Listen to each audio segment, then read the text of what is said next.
Welcome to Your Healing Era, a podcast for artists, creatives, healers, anyone living outside the traditional mold who's searching beyond the conventional forms of healing. Don't forget to subscribe, follow, and rate the podcast. Thanks for being here, and let's dive into today's episode. Hi, Ariel. Welcome to my podcast. Thanks for being here. Ariel Shafir, my Here we pleasure. are. Thanks for having me. I got a little intro for the listeners, so welcome everyone who's listening. Today's guest is Ariel Shafir, a Grammy-winning recording and mixing engineer based out of Dreamland Recording Studios, one of the most iconic studio spaces in upstate New York.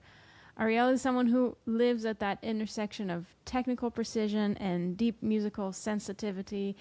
He's not just behind the board, he's also a drummer, a Berkeley-trained musician with real specialty when it comes to drum sounds and just really shaping the emotional impact of a track from the ground up.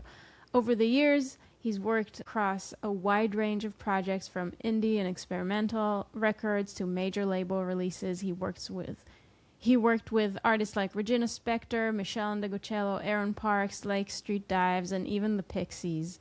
I also saw you I looked at your website again, and I saw you worked with Riley Walker on an album. I love his music.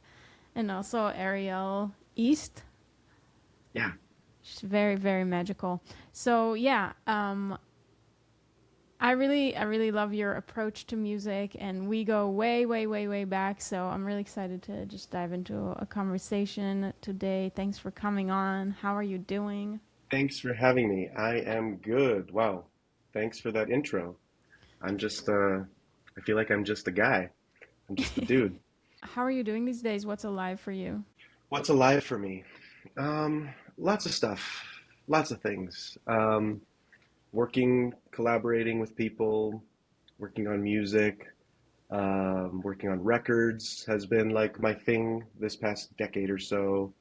And have been getting a lot of pleasure and, just been good to be kind of like home base at Dreamland Recording Studio, which is a really amazing spot where we were hanging out just not too long ago, you and I.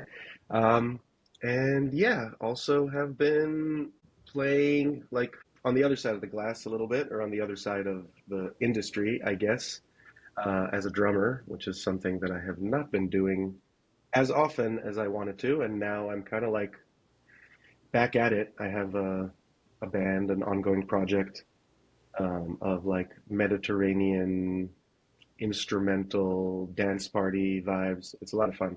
The band's called El Aris, and yeah, I mean that actually has been giving me so much joy and so much just peace of mind and like Just playing letting fun me music.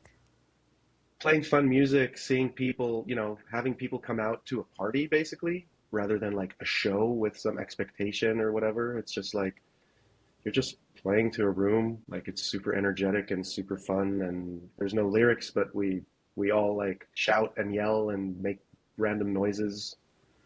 Um, so we're like kind of embracing the ridiculousness and the craziness and the sweaty, you know, dancing kind of careless thing, just to kind of give people a moment to be and not be distracted by all the shit that's happening in the world right now, whatever it may be. Um, that's been cool. It's also been cool because, yeah, as like an engineer, a technical person, producer, whatever, playing music, making your own music is so important, and it's just so crazy that it's taken me so long. Like I feel like I've been like distracted by this other thing that's like the studio and the blah blah blah and the this record and these people and if I work with this person maybe I'll get to the next thing and whatever, and it's like studio's hard, man. It's like really demanding, and like artists are kind of crazy in many ways, good crazy most of the time, but like doing it yourself is like, oh yeah, I remember that I'm also a crazy person with crazy demands and a weird lifestyle, and being like, yeah, maybe I should be less snappy or less short with the people that are literally putting their heart and their vulnerability out there to be like doing this thing that's like extremely hard and like you have no perspective of it. So rather than being like, oh my God, another take, another blah, blah, blah, another thing, like whatever, you're like, yeah, let's do this. You need to do this. Or on the other hand, be like, chill out. Everything's good. Like don't, yeah. There's so much I want to ask you about when it comes to studio dynamics and being on this side versus that side of the glass.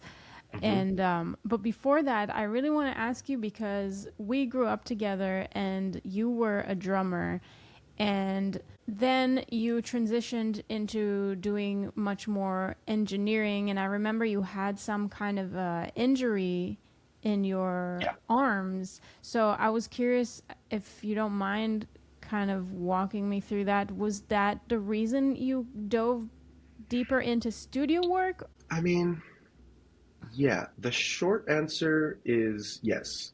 The short answer is that I the world basically kind of or the my physicality told me like you can't play right now. You can't play drums right now. Whether or not it was, looking back at it, I feel like I could have been a lot more like I could have probably gotten back to playing a lot earlier and whatever, but I was like there was something in me that was like really scared about it. Like I'm gonna lose the ability to play. I'm gonna lose if I because it felt so weird to me. It felt so like unnatural that I was like, well, I gotta take a step back from this. This is Did like you have like not okay. tendonitis on both hands or what? It was, I think that what it was some kind of like nerve. I don't know if like it wasn't nerve damage, but my nerves were affected in some way, either by like it's like a performance injury, an overuse injury kind of thing. Because when I was at Berkeley as a drum major, the thing that the thing that they tell you to do, or the idea is like you got to practice and practice and practice. I mean, All day.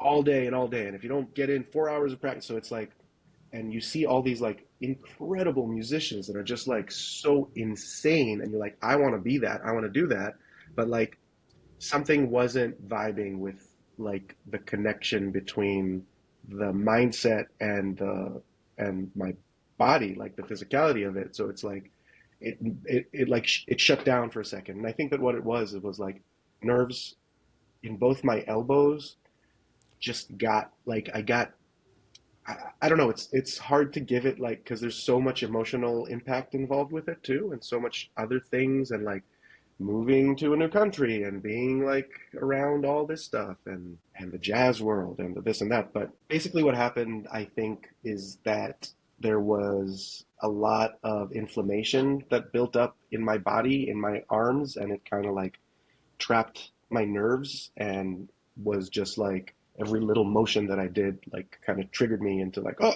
this is not okay, this is not good. That's yeah, Yeah, and then you that's enter some kind of a loop. It's yeah. great though that you listen to your body. The drummer I just did a big long tour with had to go through surgery. Something similar sounds like some nerve Hmm. that's stuck in between the what's it called, the ulnar and the The ulnar and the radial nerve or the or sympathetic nerve. somewhere Some like near the yeah, elbow, and they had to have that nerve relocated or some kind of procedure so that he could keep yeah, playing. that's terrible. I hope he's okay. So you gave it a rest, and what happened? I I did. Well, I feel like I had to give it a rest. Like it couldn't continue in the same way that it has been going. And engineering and technicality and production and all of that has always been a thing of mine, and like recording things, recording audio and music has always been a thing for me too. Like thinking back of it, to it, I had a drum set in my bedroom, but I also had like a recording rig in my bedroom, and like I mean, I remember us as like teenagers just messing around, but also like recording it and then taking it in the car and listening to it and being like, oh, this is so and so. And so those are like things that always were two parts of the same thing for me, like of my expression or of who I am or my purpose in this world. Like understanding these things and really liking, taking things apart and then putting them back together and seeing what's inside kind of never really scared me, which was a lot of fun always. Plus, when you're young and you have a studio, people are going to come to your studio. It's like there's no, you know what I mean? Like there's, it's like if you build it, they will come kind of energy. But like it's so for real. It's like young artists are just like, yeah. So you start just working with people and start figuring things out, and in the same way that music is. But yeah, to that's like just the kind of the history of it. When I think about like how this transition kind of happened to me, really, is that I just realized that music is just in your head and not at all in your body. I was trying to do these things musically, physically, that that weren't who I am as an artist or as a musician or as a person or as a being. It wasn't me. Like I was looking at all these amazing jazz players and whatever, and like people that can just like show up to a place and sit down behind their instrument and be like, okay, let's go. We're going now. Like there's a connection, there's chemistry, and it's like that's not who I am as a player, but it really kind of is who I am as an engineer or as a facilitator of music. You know what I mean? Like, I feel like I have the ability to be, like it was important for me to like learn the science, I guess, behind it, or like the how to operate the things and the gear and what does this do, regardless. But also, it's like you walk into a room and you're like, okay, I feel like this is what the energy should be. This is how we should do this, and you know what I mean? And that's kind of like I really love jazz, for example, but I can't play it. I just can't do it. I love listening to it. I'm too loud and too as a drummer, not a Yeah. not as a person, and like everything is too small for me and too like Yeah, you know you're what I meant mean? to Like play rock and roll. yeah, You're like yeah. a rock drummer. I feel like it, yeah, which is weird. Like I say to myself all the time, like I should be able to teach myself these things, but it's just not something that works. Like I can't, my expression doesn't come out when it's like that. And then once I Yeah, like, that's such a cool observation, though, to be like, yeah, that's not who I am as a drummer, but actually as an engineer or a producer, like, that's totally who I am because you're just so great at you use the word facilitating the music, and I think a lot about what actually makes like a good producer or like musicians in general or facilitators of any kind. There's so much that is not technical whatsoever. Like you said, it's like totally. what does the room needs? How is the session gonna go? I mean, first of all, what we do is a strange thing. Let's just say it. Like, it's we're not like, oh yeah, I need like so and so. I need a set schedule, and I need to because you're not going to get that. Or I need to know exactly what's going to happen. Like, you can't. If you try to plan how your record's going to go, it's not going to be good. You might check all the boxes that you put for yourself, but it doesn't necessarily mean that it's going to be good. I don't know. At the end of I don't know if this answers your question exactly, but what I learned, after you do, which is true for any profession, any art, any craft, like you got to go through the paces. You got to like do the things and like be like, oh, this was a terrible mistake, or I'm never going to do that again, or I'm going to do this differently this time, or whatever. Like learn your craft as you go. But once you know the craft, it's like really what I'm hired to do when people bring me into their project or work with me is like they give me the authority of being like, touch this or don't touch this. That's it. It's like on or off like that. Like, okay, fuck with this or don't fuck with it. Like, and it's a very delicate thing to be like, okay, there's a moment happening here, something's happening in the room. So like, okay, the tom mic is out of phase, or the overheads are like the left side is like a little bit lower. It's like, okay, but don't touch it because don't touch it because if you touch it, things are going to change. And like, it's very interesting. It's very interesting. And like, I think back at it, this is what I think about every time I do this, which is, I don't know if this makes sense at all, but like I have this Shure Beta 52A bass drum microphone that my grandparents got me when I was 12 or 13 or something like that. I still use that shit on every session. You know what I mean? The tools are the same tools and the process is the same process. Like, what's the difference between a kick drum channel in 2003 and 2026? There's no difference. It's the same thing. It's the same function. But like what you do around it and how you address that and how you pull the fader up and how you all the things that come into play like that, it's like you bet your ass it didn't sound like that in 2003. Even though it's the same microphone and the same concept, and like maybe I'm even recording myself, I'm like it's the same person, like Yeah. you know, everything else There's so is much mystery to the process, and I find that the less agenda you come with, the better. for And sure. it's hard especially for people who might be perfectionist or tend to overthink. And I sure tend to overthink, but I came in, like when I recorded with you, I came in knowing that I gotta let the whole thing breathe. The things you put in as structure were put in. We knew we Right. had 4 days. We knew we had these musicians. We knew we had whatever, the space. But everything else is just, Yeah, you gotta let it be, and it's so weird because it's like a game that we play with ourselves. It's like it doesn't matter how many times you do it. You'll be like, okay, so we have 4 days. We have X amount of songs. So on day one, we'll set up and we'll do this and that. And then oh, this person needs to leave on this day. So we need to there's, life, there's logistics, there's shit you have to deal with. But like, I don't know. It's like maybe saying ahead of time, like everything's going to change, everything's going to be different anyway, is like counterproductive to the actual creative process. So we have to like fake it. We have to like lie to ourselves a little bit and be like, yeah, we got this under control and whatever. But like, if you let yourself, if you just let yourself be present and in the moment as like whatever, as like hippy dippy as that sounds, it's like it's true. And so many times I'm like, 'cause I'm like a very organized person. I like when things are predictable, and I like in my life, not necessarily with music or creativity or whatever.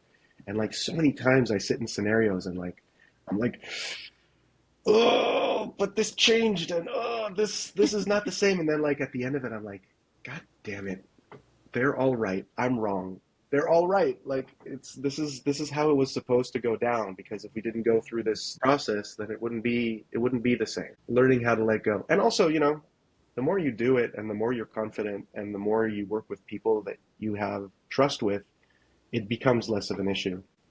it's funny that you say that because I find you to be like not a control freak or anything. You're usually the one that would say to not overthink it, or to we don't need to do a million takes. We don't need to do a million overdubs, and we don't need to do things that we'll have to figure out later. Let's do what sounds good right now, what we like right now. Right. Right. Which I think is not a contradiction. You know what I mean? That to me is more like if you're dating someone and you're young and whatever, and you're trying too hard and you're like, I have to do all these things, rather than being like, oh yeah, I'm comfortable with myself. I've been there before. You don't really need a million takes. Like, let's face it, you only need one. So a lot of times you're like, people say, let's do another one for safety. And I'm like, we're going for safety? Why- I didn't realize we were going for safety here. Like, like, if you were going for safety, then let's just program it on a MIDI keyboard and hit play and be like, okay, cool, it's gonna be tight, right? I guess. On the one hand, on the other hand, it's like oftentimes when you're like, it's a mental exercise. You're like, okay, we got the thing that we wanted, we got the take that we wanted. Let's do one for safety. That's like the code name for like now we can chill and actually play without worrying about getting what we need. So if we make a mistake, it's fine. If we make a if it doesn't if it something goes sideways, it's okay. We'll take it from that other take, and it's just like it's a mental thing. So I'm more chill about the let's do one for safety. I, Where I yeah, kind of like that way of recording, which, there's so many different approaches, but just how we did it, and I've done it in many other recording scenarios in the past where someone brings a song idea or something, and you're just trying to figure it out live together as a band for the first time, and you're just like recording takes, but you're recording basically yourself rehearsing how to play the song until it finally lands. And the funny thing is that when it lands, it's not when you're saying like, oh, okay, now we're ready to record, let's record. It's just like you just kind of play it, and then hopefully by the fourth or fifth time that you play it, I mean, when you don't have enough time, like if we can spend a whole day on a song, that would be awesome. But we cramped like 10 songs in like 2.5 days or something. But you just For tackle it until all of a sudden you play it and you're like, oh yeah, that landed. for sure. Plus, it's like, let's say it, like you're good at music. The people that you brought are like really, really good at what they do. So I would probably rephrase what I agree totally. It's like it's really magical and weird and cool to like, and you're like, okay, here's the first time we're doing this. What happened? What do we revise? But like, it's not a rehearsal. It's not practice. It's not like it's being really good. And sometimes it doesn't work. Sometimes the vibe Yeah, is I not mean, there. there's But you're probably right, but there are also, they could have incredible musicians and then like not get the take or not get to a place where you're like, oh, the song is finally receiving what it needs or something. But I feel like so much of it, as a person who has a degree in music, I right, encounter people who, it's not obviously not everyone, but there's this like thing that people get in their heads about stuff, and I feel like so much of being able to have those magical moments in the studio are like just being in the song. It's not really about like how professional I am and how proficient I am on an instrument or something. It's like how much can I get out of my own way and like give this, serve the song, serve the music, and not right. get in my head about, oh, am I playing the part, is that right, what I'm doing and stuff. So it's not even about, that's why I wish everybody knew, because people are like, I wish I could play music. I'm like, you can. Totally, You can, totally, and you don't need to do anything fancy for it to be musical. totally. Totally, but it's very interesting. It's because it's so abstract. Like music like what is it anyway? Like is it a feeling? Is it like the other day I was mixing with one of my clients here, and we're working on music, and it's like I made like a tiny little change. Like he was like, "There's something that's bothering me with the blah. I can't put it into words." And I was like, "Okay, I think I know what you're talking about. Like, is this any better?" And he was like, "Oh my God." Oh my God, this is like this What fixed did you do? everything. It's just like I adjusted some EQ, lowered some high frequency on it's like a tape saturator plugin that has high frequency control. So I just like just like a tiny bit. And he was like, "Oh my God, what did you do? This is amazing. This is whatever." And it's like, yeah, I mean, I don't even know. It's just I don't you didn't describe what you said really. You couldn't describe it. And I was like, okay, I think maybe that's it. And then all of a sudden it changed everything and your whole feeling. And it's like, what I always like to say is like, there was this air that was directed towards my body. And then it made me so emotional that I like broke down and cried. And like, it reminded me of my childhood. And it's like, but it's air. It's just air that's directed at your body. And if like it was directed just a little bit over there or in a different way or whatever, then maybe you would feel differently. You know what I mean? It's like it's so weird. It's so strange. It doesn't even exist. Yeah. Yeah, I love that question. What is even music? Is that a feeling? Is that what? Yeah, it's the it is so abstract, this kind of work, Yeah. and it is super mysterious and magical. What do you think kills the magic fastest in a recording? What kills the magic fastest? Egos, I would say. Just like impatience. Yeah.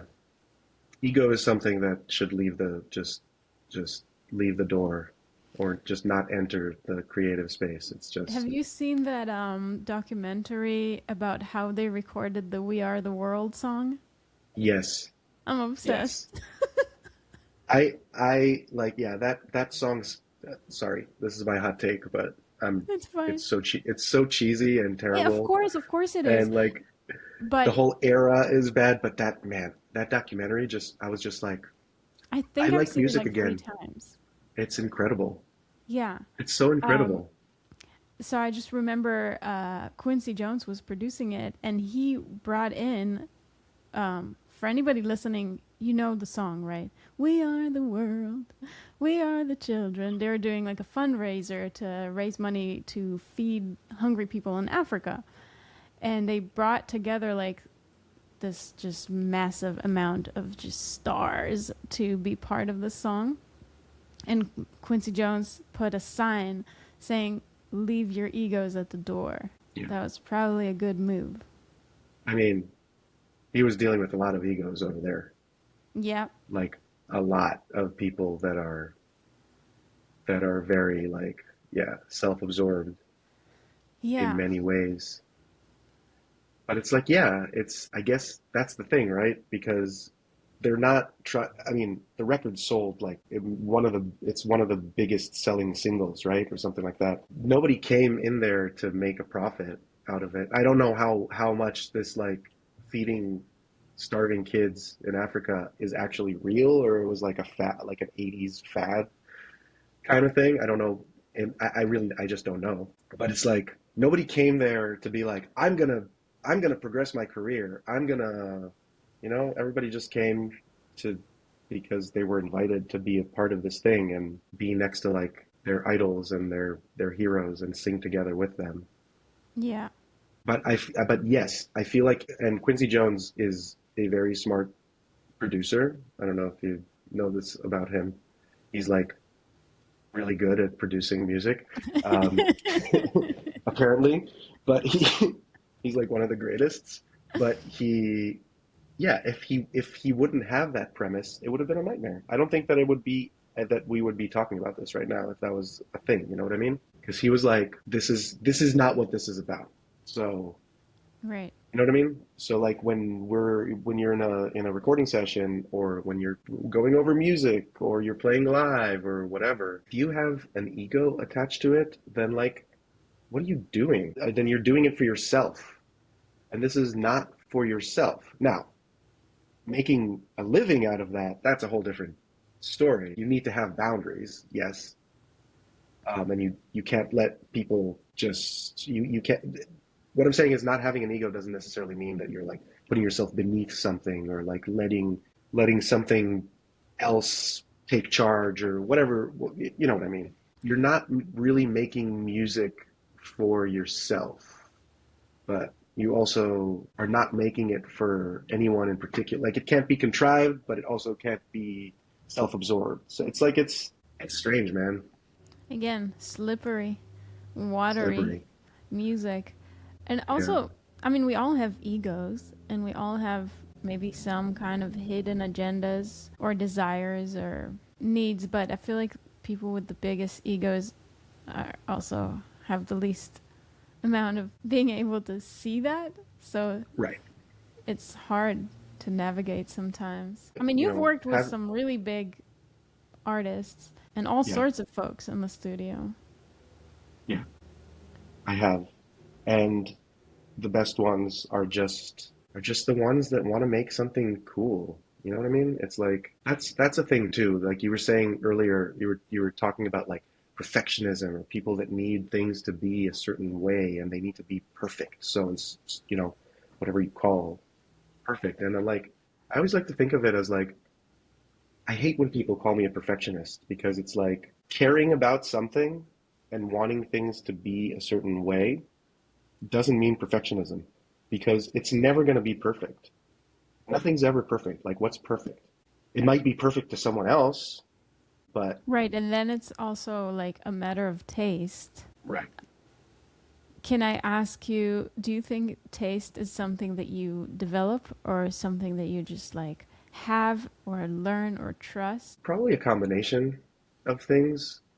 It's like the things that you have inherently combined with your life experience and with the things that some things are acquired, like sometimes you don't understand something. But yeah, I don't know. Sometimes the thing about taste is like the fact that you have some kind of prejudice towards something because something about the image of this artist or something about the way that they do things doesn't resonate with you necessarily, but if you're able to detach those two things, then you see things differently. Right, it's Like, kind of like when people like don't like the voice of Bob Dylan, and I'm like, you don't understand this at all. This is right, not about the voice of this person right, singing, right, obviously. totally.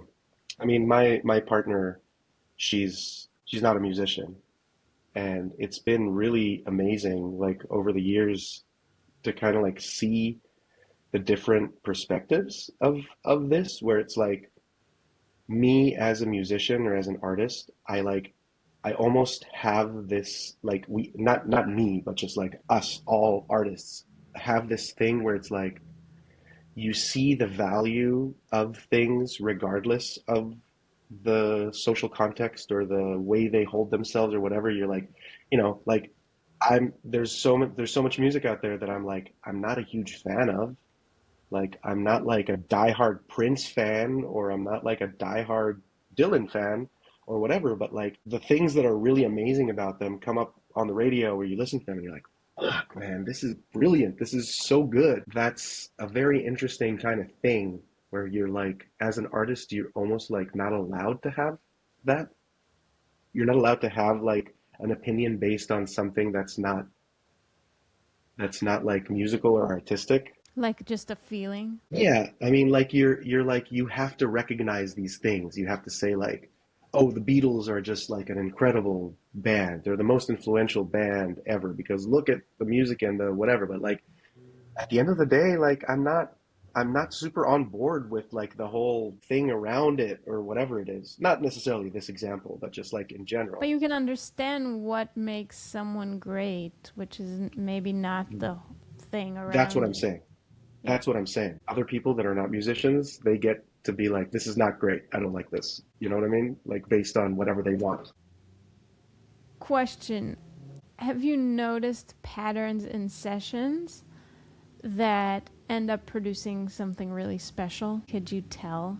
Interesting question. Is it like the patterns and sessions in like the people coming in the relationship, in the like I don't what, know, anything or that you anything? noticed that you can attribute to a record becoming something either really successful or really magical. I I don't know. mean, I feel like it's all about, at the end of the day, it's all about trust. The collaborators that you bring in with you, whoever that may be, on the technical side, on a musical side, on a songwriting side, whatever it is, it's like when there's trust, there's good products.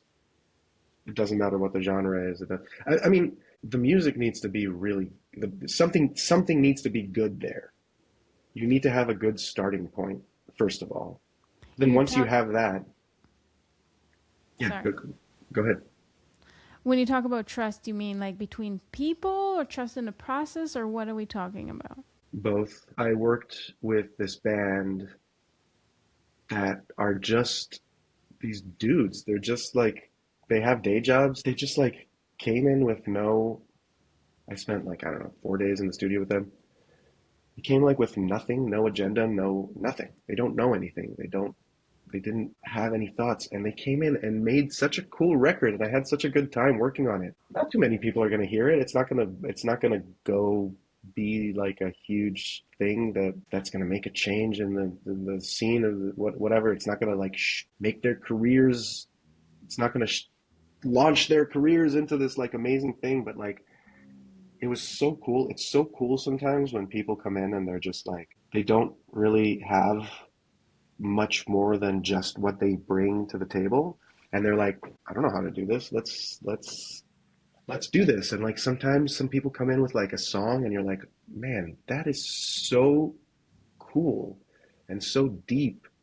So that's, I mean, that's, I guess, is connected to trust because it's like being able to be like, I don't know, I don't, that's why you're here, you know what I mean? And that's like everyone is like saying this to the person next to them and everyone is here because the other person is here, and that's I guess I just like kind of verbalizing it right now. That's I guess what trust is. I don't know what I'm doing, but I know that I'm not going to be humiliated by it. I'm not. No one's going to judge me if I do something or not. And then like all of a sudden you allow this space of like, that's so fucking cool. Yeah, let's do that. That's so cool. And you're like, wait, I didn't even know this. And they're like, yes, yes, yes, that. Keep doing that. It's like, it's cool being. And then definitely like the flip side of that, when there's no trust or when someone is like, tries to get something out of someone that for the wrong reasons or whatever, or anything that happens for the wrong reasons,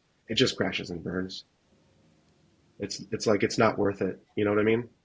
Yeah, so Like so many times. Yeah. talking about trust and also safety, but not the kind of safety that you were talking about earlier of like, let's do one more take for safety. But like just Right. creating a safe space and a place where people can relax and just work on music. What do you think contributes to that?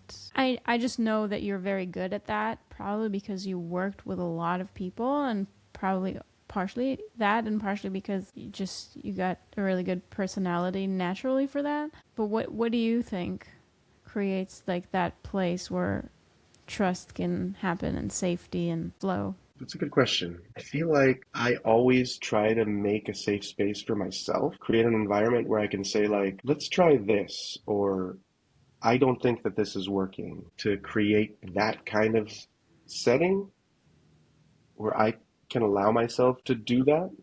Sometimes it's not my place. Sometimes it's not your place. Sometimes it's not anyone's place to be doing the for a million reasons. But like when it is your place, you should just be free and liberated to be able to be vulnerable because being vulnerable is what people see it like right away. They're like, oh yeah, that's true, that's real, that's fake. Like right away, you can hear it, and it's something that you can't really put your finger on, but you're like, yes, this is real, this is fake.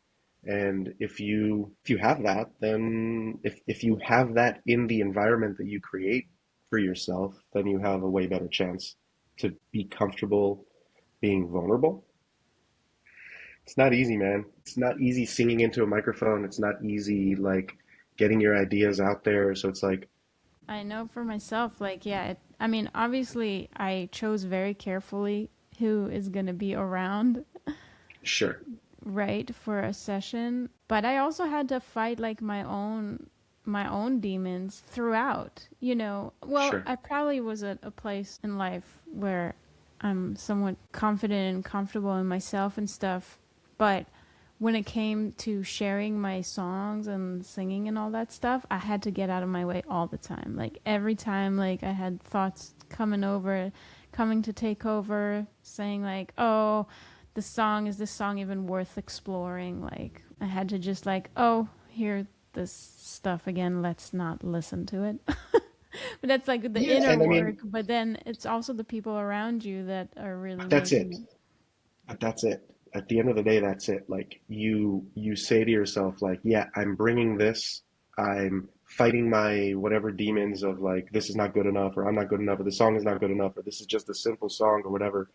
But if you create the environment where the people around you are, you know, it's it's safety, but it's they're not bullshitting you. Like you don't want to have people that are like just hyping you up for no reason, and like finding that balance of doing that.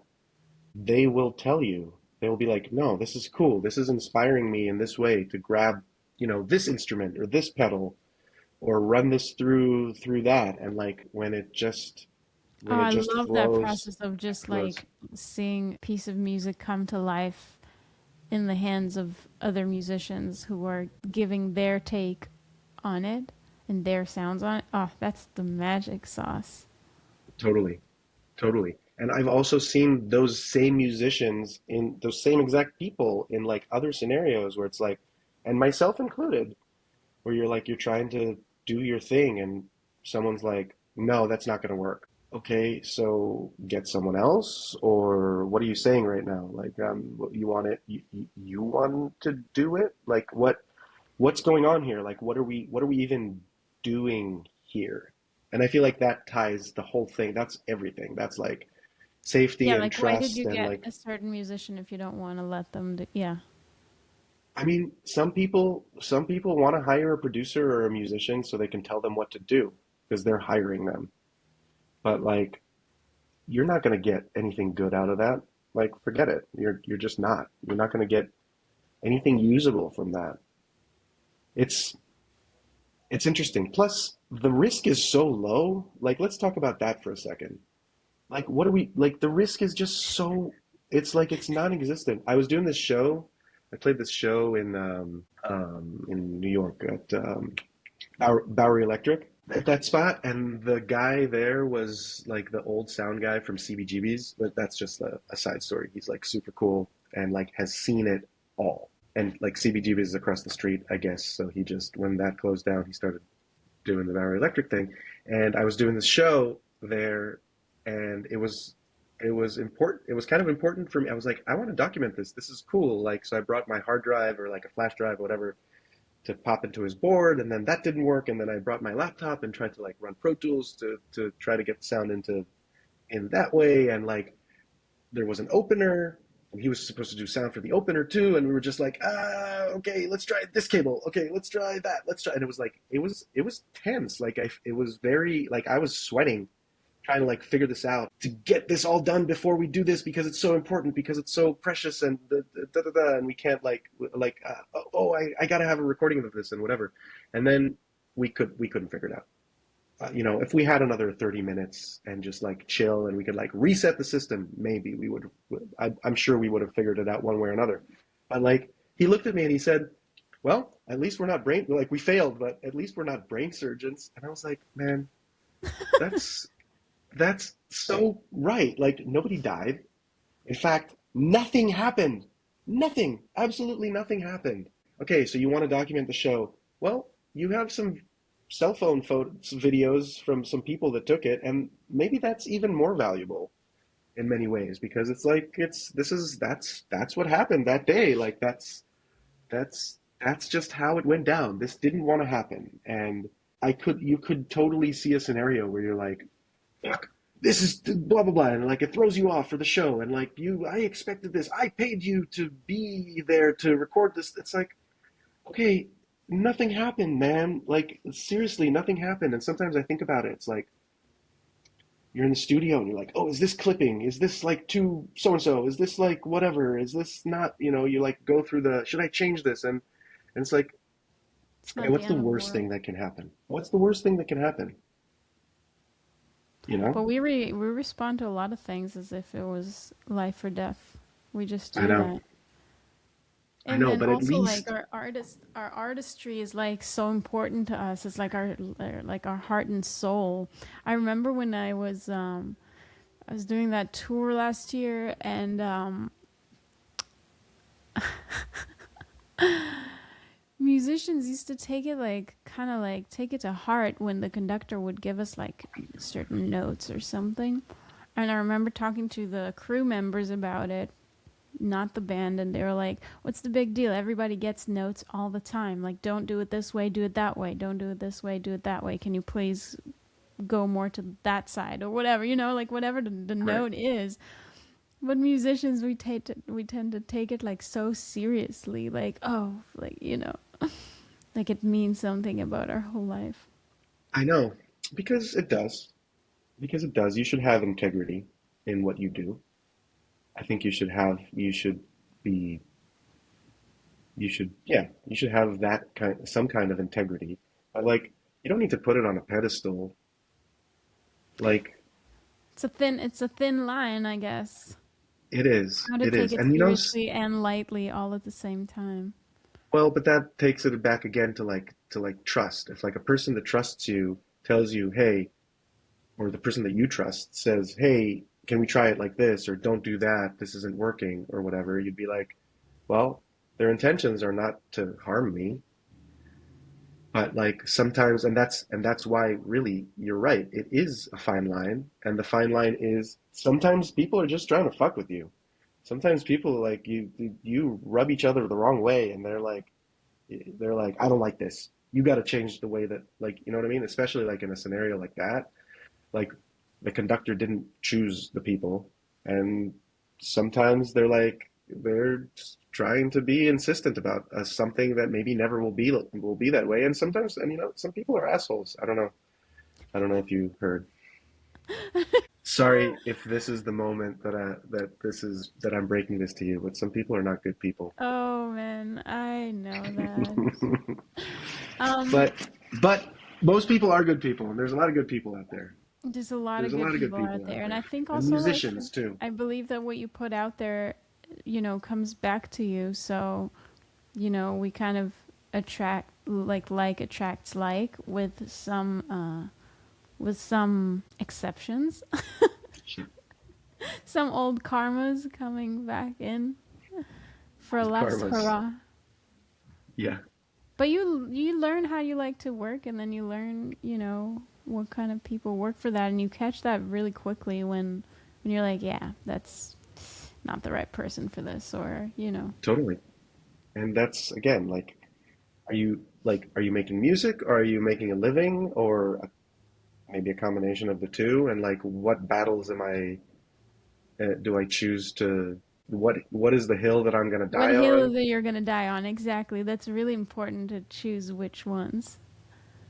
It it really is. And honestly, at the end of the day, most of them are not worth it. Like, it's not worth it.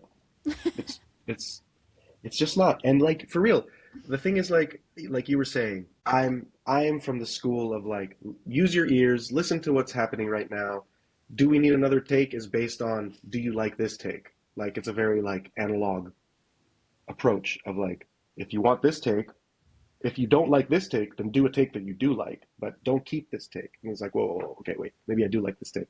But um, like that approach. But sometimes people are not like that, and you need to recognize it. Like, some people that I work with are like, so like, it's a part of what makes them feel more comfortable. So I'm like, do 10 more takes. Like, what am I gonna, am I the person that's gonna deny you of that? Like, okay, don't do 50 more takes, but you know, do as many as you think. And I'm going to be very clear about like, what do I think it's better, and be like, you do realize you're going to have to listen to all these later. Right, right. It's like the Right, and one also if you trust yeah, yourself and you're in the moment and you trust the moment and you trust your ears, then it kind of simplifies things. Like, yeah, I really think that the overthinking really, really gets in the way in the creative process, whether it's like just writing a song or recording or any of it. I'm really trying to like keep a good momentum with this recent recording because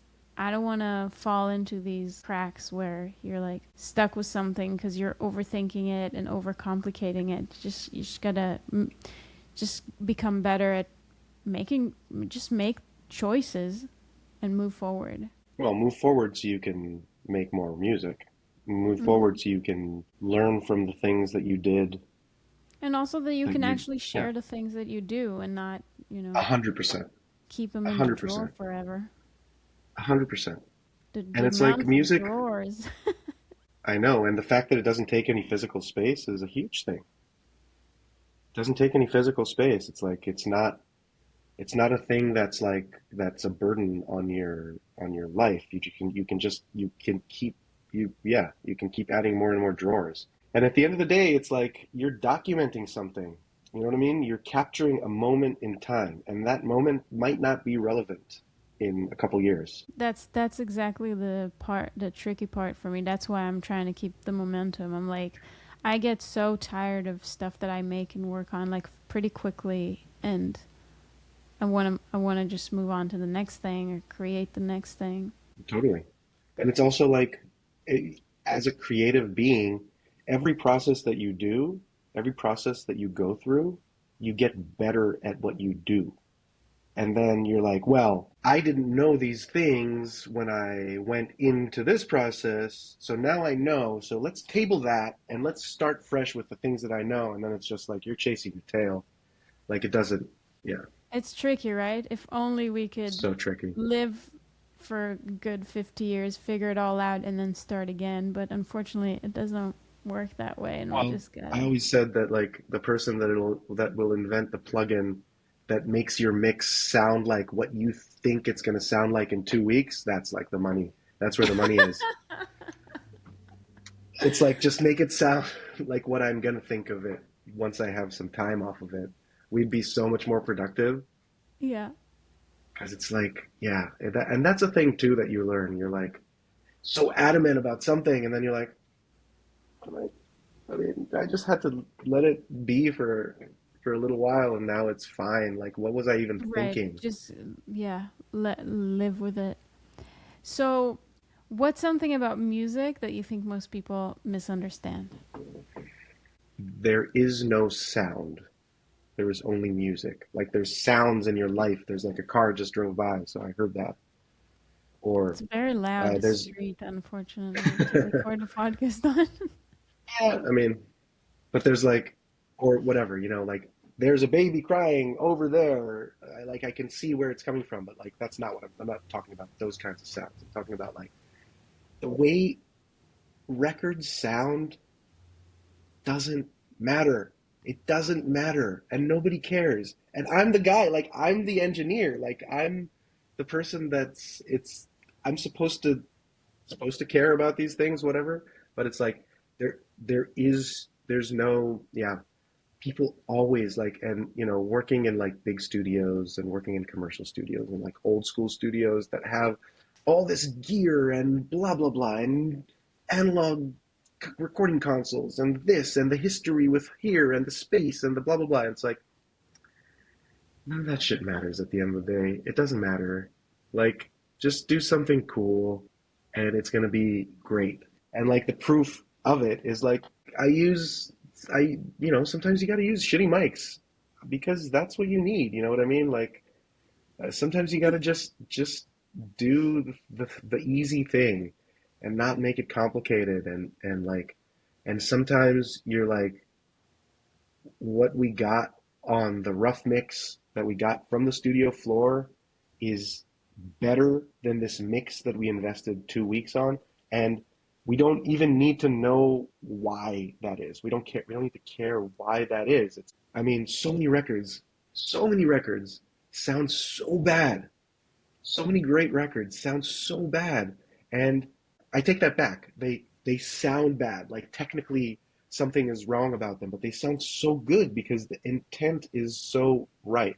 And like that is what's captured in the studio. That's what gets captured.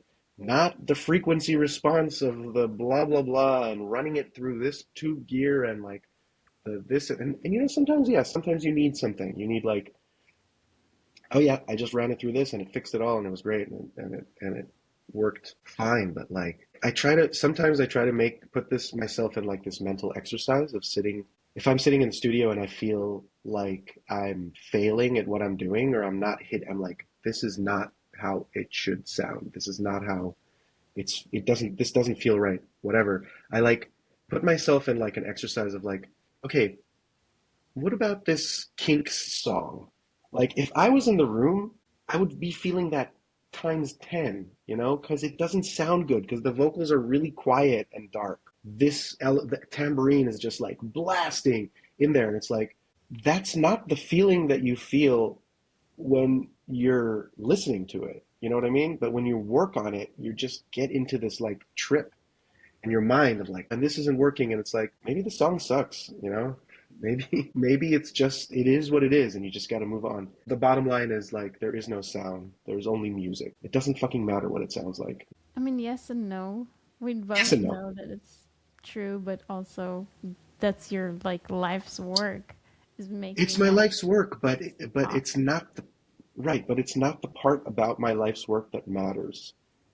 And just an example, it's not even in the studio, but I played this gig in Philly a few days ago. It was very high energy, and people needed the audience, the specific audience that came. It was like a private event, and the people that came out to the show really needed to let out, really needed to relieve themselves from whatever's happening in the world right now, and just like dance and drink and be merry and joyous and whatever. And the sound in that room was so bad, like I can't even describe. It was like boomy and crazy and reverby, and nothing we did helped. And then there was a mistake, like there was a gigantic subwoofer in the room, and things were being sent to this subwoofer, and it was just like, it was horrible. It was horrendous. Like, it felt so bad, but like the people didn't care. They were dancing. They were happy. They came after the no one talked about the sound, no one cared. And like, yes, it does matter. Of course it matters. It's my life's work, but it's not the purpose of it. That's not why we do the things that we do. Yeah. I love that distinction. It's like so important. So if you stripped everything away, what actually matters? What actually matters? Truth, your own truth, realness, being chill about things. I don't know, chill is I feel like it's an underrated thing where it's like, you shouldn't not care, but you should, again, pick the battles of what you care about, I guess. It's a very strange thing to me, where it's like a focus of where artists specifically put their care, and it's like, no, if you play this to someone, they're not going to say it's missing 12K on the drum bus. They're going to say, I'm not sure this chorus is hooky enough, or they'll say, it's too long, something like that. It's like. Ariel, any final notes and comments or things to say to the world out there? Be safe, everybody, and spread love, and let's hope for a better world, because the world is kind of sucks right now. And the only thing that is left is to create something cool, make some music, and be good to one another and to yourself, and just try to do your best. That's it. Amen. Amen. Thanks for coming on. Thanks for having me. This was so much fun. Thanks so much for tuning in. If this episode resonated, send it to a friend, share it in your stories, or take a moment to rate the podcast and subscribe. It genuinely helps this little baby podcast grow organically and reach to the people that it needs to reach. I really appreciate every comment and every review. And as always, if you want to go deeper, my course, retreat, and free resources are all linked below. This is your healing era. Take care, and I'll see you next time.